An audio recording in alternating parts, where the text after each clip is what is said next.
Malaysia, a land of breathtaking landscapes, vibrant cultures, and unforgettable experiences. But behind the scenes, tourism powers more than just memories. It drives our economy, supports millions of livelihoods, and brings the world closer to our shores. This is the story of tourism in Malaysia, a story of growth, resilience, and hope. Malaysia is divided into two main regions, which is Peninsular Malaysia and East Malaysia. Located on the island of Borneo, each region offers its own unique experiences for tourists. Let's begin with Peninsular Malaysia. Home to the capital city, Kuala Lumpur, this region is a blend of modern cityscapes and rich history. Tourists flock here to visit iconic landmarks like the Prettner Twin Towers, Batu Caves, and vibrant shopping districts like Bukit Bintang. In the north, Penang stands as Malaysia's cultural gem, known for its colonial architecture, colorful street art, and world-famous street food. It's a must-visit for culture and food lovers. Langkawi, an archipelago of 99 islands, is famous for its pristine beaches, waterfalls, and natural beauty. Whether you are seeking adventure or relaxation, Langkawi offers it all.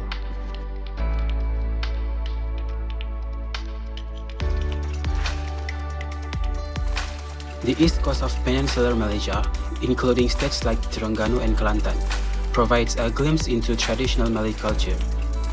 These regions are also gateways to stunning islands like Perhentian and Redang, perfect for diving and snorkeling. Across the South China Sea lies East Malaysia, made up of Sabah and Sarawak. This region is a paradise for nature lovers and adventure seekers. Mount Kinabalu, one of Southeast Asia's tallest peaks, stands tall in Sabah, while the lush rainforests of Sarawak shelter endangered wildlife like the orangutan. In Malaysia, food isn't just a meal, it's a celebration of culture, identity, and community. Start your day with nasi lemak, a fragrant coconut rice dish served with sambal, peanuts, and anchovies. It's often called Malaysia's national dish. Next, try roti canai, a crispy, flaky flatbread enjoyed with dal or curry. A dish with Indian roots, it's a favorite breakfast across the country. Chinese Malaysian dishes like char kway teow, stir-fried with prawns and bean sprouts, or the spicy sour asam laksa are beloved by locals and tourists alike.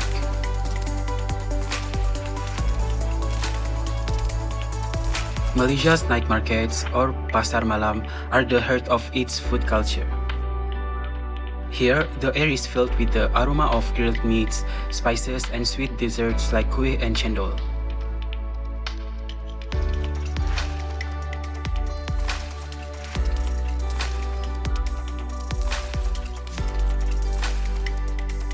What makes Malaysian food truly special is its diversity. The fusion of Malay, Chinese, Indian, and indigenous flavors creates something you won't find anywhere else. No trip to Malaysia is complete without tasting its food, because here, every bite tells a story.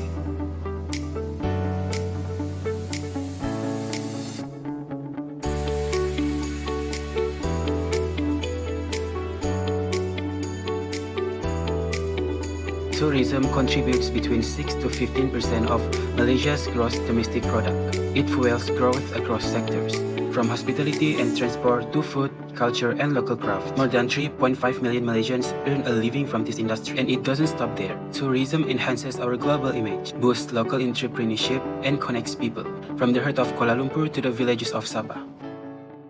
Economically, tourism illustrates powerful principles. According to the Keynesian theory, spending by tourists trigger a multiplier effect. Money flows from traveler to business owner, to worker to supplier, creating ripple effects that benefit the entire economy.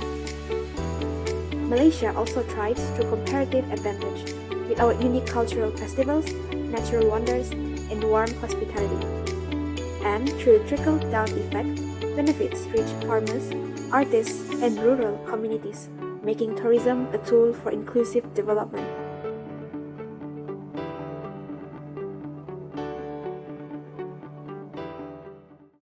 Sementara itu, penularan wabak coronavirus yang berlarutan dalam tempoh masa panjang dan memberi kesan ke atas ekonomi China akan turut menjejaskan ekonomi Malaysia.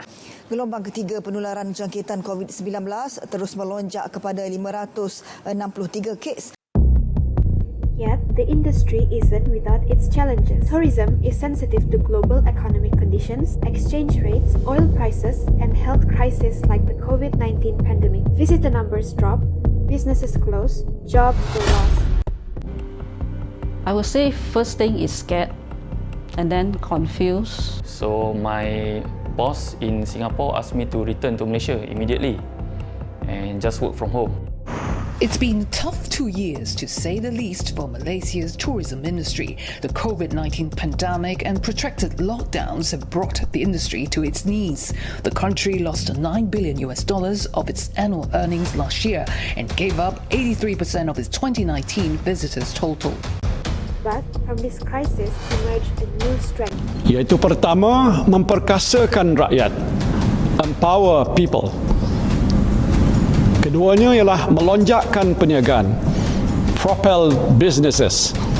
Dan ketiga, merangsang ekonomi, yakni stimulate the economy. With government recovery programs, health protocols, and international campaigns slowly reviving the sector. How does tourism compare to Malaysia's other industries? Services, manufacturing, and oil and gas dominate in GDP, but tourism, with its wide reach and cultural significance, contributes where number falls short in connection, in identity, and in accessibility. While many tourism jobs are seasonal, the industry still supports nearly 1 in 4 workers by offering employment across skill levels, from luxury hotels to village homestays. Recognizing the sector's potential, Malaysia has launched policies to ensure fair, inclusive tourism. The National Tourism Policy 2020 to 2030 promotes sustainable, digital, and regional development. Programs like Homestay Malaysia and Special Tourism Investment Zone aim to empower rural and indigenous communities by turning local culture into global experiences. Ecotourism projects like Kinabalu Park and Langkawi Geopark blend conservation with community growth. Still, there is work to be done. Infrastructure in rural areas must improve. Digital tools must be made accessible to small tourism players.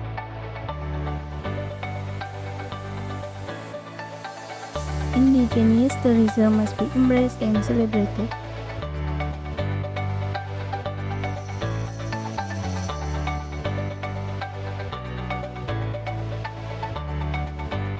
Wages and skill training must become a priority for an inclusive tourism workforce. These steps are vital to close economic gaps and make Malaysian tourism truly equitable in future. Tourism is more than travel. Its growth, its identity, its opportunity. For Malaysia, it's a national strength, and with the right vision, it will remain a beacon welcoming the world, empowering our people, and fueling the future. What's the best thing about Malaysia? I'd say the diversity of culture. What are the first impressions here in Malaysia? Actually, yeah, I really like Malaysia so far, especially, of course, the city. Yeah. I was a bit afraid that it's gonna be too much, especially for the first time, because it's Asia, of course, different culture. So first time in Asia also? I was just in Sri Lanka before, a few years ago. Yeah. But since, this time I go for a longer period of time, so that's why I was a bit skeptical. Yeah. But so far, I'm really happy. I feel like the vibe is really great. What's the best thing so far in Malaysia that happened to you? I really liked the seafood here. Malaysia is an underrated country. Not too many travelers know about Malaysia. I love Malaysia. I love Malaysia a lot. I like the place so much. And I think anybody who should visit, they will get to experience it firsthand as well. What are your first impressions? What do you think of this place? Yeah, it's amazing. I mean, it's an incredible place. It's a fantastic place to visit. Food, good food overload. But if you can describe Kuala Lumpur or Malaysia in one word, what would you say? I would say vibrant. And what do you think of Malaysia so far? Malaysia, well, I've been to a lot of other countries in Asia, and I think it's a lot more developed about it. But we also visit Borneo, and that was very jungle and with animals. That's why I like Malaysia, because it's so different things. Yeah.